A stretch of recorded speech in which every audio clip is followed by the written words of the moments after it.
هو أنا لو قُلت لك إن أخطر حيوان في ألاسكا مش هو الدب ولا حتى الذئب، هتصدقني والّا لأ؟ الراجل العجوز ده كان رايح لجمعيته في ألاسكا عادي جدًا زي ما هو متعود يعمل كل يوم، بس في أقل من 30 ثانية حياته بتخلص وبتنتهي تمامًا. لأ، ما إحنا قُلنا بقى مش من الدببة ولا من الذئاب، ده حيوان عمره ما أكل لحمة في حياته كلها أصلًا أساسًا.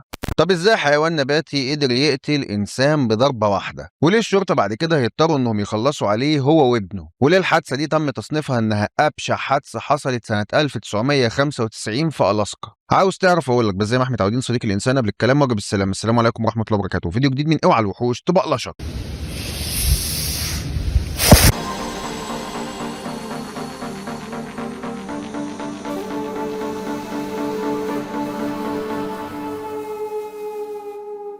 بطل حلقة النهاردة حيوان نباتي عمره ما اصطاد ولا أكل لحمة ومع ذلك قدر إنه يقتل إنسان في أقل من 30 ثانية. اللي حصل يوم 9 يناير سنة 1995 كان واحد من أشهر هجمات حيوان الموذ في التاريخ كله، حادثة خلت الناس تغير فكرتها عن الحيوان العملاق ده.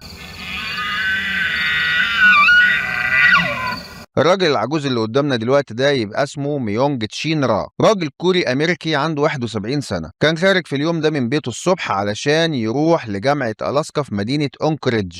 درجة الحرارة هناك كانت واصلة بالسالب تحت الصفر والتلج مالي المكان وكل حاجة كان شكلها طبيعي عادي جدا، لكن في نفس الوقت كان في ضيف غير متوقع واقف قدام مدخل المبنى بتاع الجامعة، أنثى موز ومعاها ابنها العجل. وقبل ما نكمل خلونا سريعا كده نعرف ايه هو الموز ده اصلا اساسا.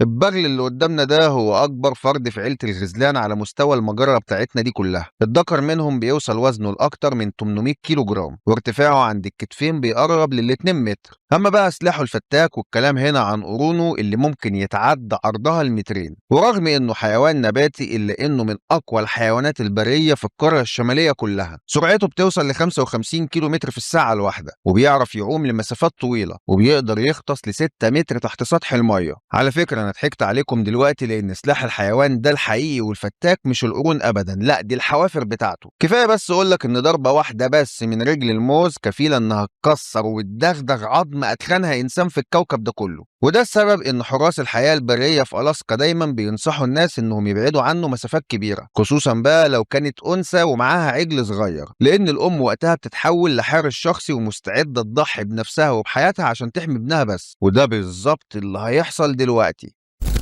قبل الحادثة ما تحصل بساعتين كان في ناس بيحاولوا انهم يقربوا من حيوان الموز واللي معاها ابنها، وفي تقارير طلعت وقتها قالت ان كان في طلاب ضايقوا الحيوان وقعدوا بقى يرازوا فيه ويحدفوه بكور من التلج، وده زود توتر الام وخلاها تتحفز ناحية البشر. ولما جه الحاج ميونج يعدي من المكان الام وقتها شافته خطر جديد جاي عليها هي وابنها، عشان كده قالت تتغدى بيه قبل ما يتعشى هو بيها، وده طبعا من وجهة نظرها هي. وفي ثانية انطلقت بسرعة الصاروخ وراحت لابسة بجسمها كله في جسم الراجل العجوز ورقدته على الارض، وبعدها بقى قعدت تدوس عليه برجليها رايحه جايه وتضربه بحوافرها الاماميه والخلفيه، وكل ضربه طبعا كانت اجمد واعنف واقوى من الضربه اللي قبلها. شهود العيان حاولوا انهم يصرخوا ويبعدوا الحيوان، لكن الام انهت الهجوم بسرعه وجابت من الاخر خلاص، وده لان لما الحراس بعدوها وسحبوا الراجل من تحتها كانت اصاباته خطيره وصعيبه بالزاف. المعلم اتنقل للمستشفى لكن للاسف مات بسبب الاصابات في نفس الساعه اللي اتنقل فيها.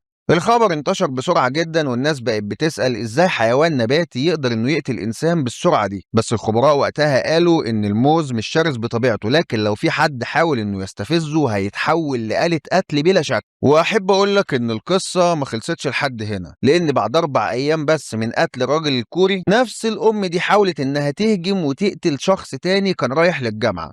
وقتها بقى السلطات اعتبروا ان الحيوان ده اتجنن خلاص وهبت منه على الاخر وبقى بيمثل خطر حقيقي ومباشر على البشر، وقرروا انهم ينهوا حياتها هي وابنها وقتلوهم بالرصاص الحي. والقرار ده وقتها قسم الناس لنصين، يعني في ناس قالت ان الحيوان كان بيدافع عن ابنه وان البشر هم اللي غلطانين وان الام ما عملتش اي ذنب وما ينفعش تتقتل هي وابنها، وناس تانية قالوا ان سلامة البشر لازم تكون هي الاولوية الاولى والاخيرة، وفي 60 داهية العجل وامه. والجدل ده بقى فضل مستمر هناك لفترة طويلة جدا، وما تنسوش تقولوا لنا تحت في التعليقات انتوا مع انهي ناس فيهم وليه.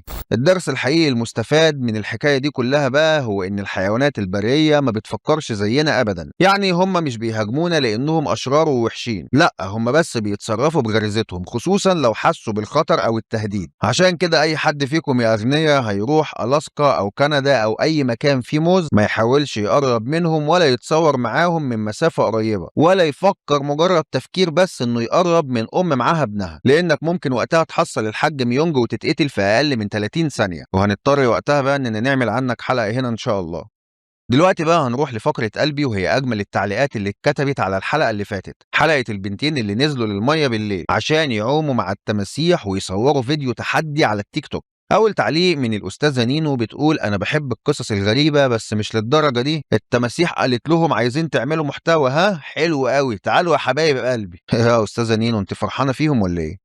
أستاذ إبراهيم بيقول: الاتنين بيمتلكوا أغبى عقول شفتها في التاريخ. والله معاك حق يا أبو خليل، اللي يعمل كده يستاهل الكلام اللي أنت قلته عنه دلوقتي. دكتور آر باعت: لو لعبت لعبة فيها تمساح أقلق، فما بالك لوحة تحذيرية موجودة وحقيقي مو مسح، مجانين رسمي. طبعا الكومنت ده مش محتاج أقول إنه من ولد مش من بنت. الأستاذة والدة هبة بتقول: الترند وجنون الشهرة بيودوا صاحبهم في داهية، واتفق جدا مع كلام حضرتك وربنا يرحمنا برحمته. وردا على سؤالي: لو اديت لكم $1,000,000 هتوافقوا تنزلوا تعوموا مع تمساح ولا لا؟ استاذه رضوى بتقول: اكيد مش هوافق عشان ما تعملش عني حلقه من اوعى الوحوش تبقى لشط. لا يا رضوى، مع اني بخاف منكم بس بعد الشر عنكم اكيد يعني، اصل مين هيتفرج على حلقاتي؟ استاذه ساره بتقول: ايه، بنزل اعوم واعطي التمساح نصهم عشان ما ياكلني. اعوذ بالله منك يا شيخ، يلعن ابليسك، اعوذ بالله. الأستاذة والدة ياسر بتقول: لا مليون ولا 10 عندي أموت أي موتة غير إن أتاكل من حيوان وحش، وليه أروح له برجلي عشان ياكلني؟ في رأيي هذا غباء وتهور، ما هو شجاعة أبدا. أتفق جدا مع كلام حضرتك لأن العمر مش بعزقة. أستاذة كايري بعتة: بعد إذنك لا تنسى مقطع البنات وهم يسبحوا مع التمساح، ننتظر بفارغ الصبر. ودي بصراحة أنا مش عارف أرد عليها وأقول لها إيه. يعني أنا قلت في الحلقة إن الشرطة رفضت تطلع تسجيل الكاميرا احتراما لعيلتين البنتين، فهي بقى بعتة تقول لي هات الفيديو وفرحانة قوي وبتقول لي هاتهم وهم بيعوموا مع التمساح. لا حول ولا قوة إلا بالله.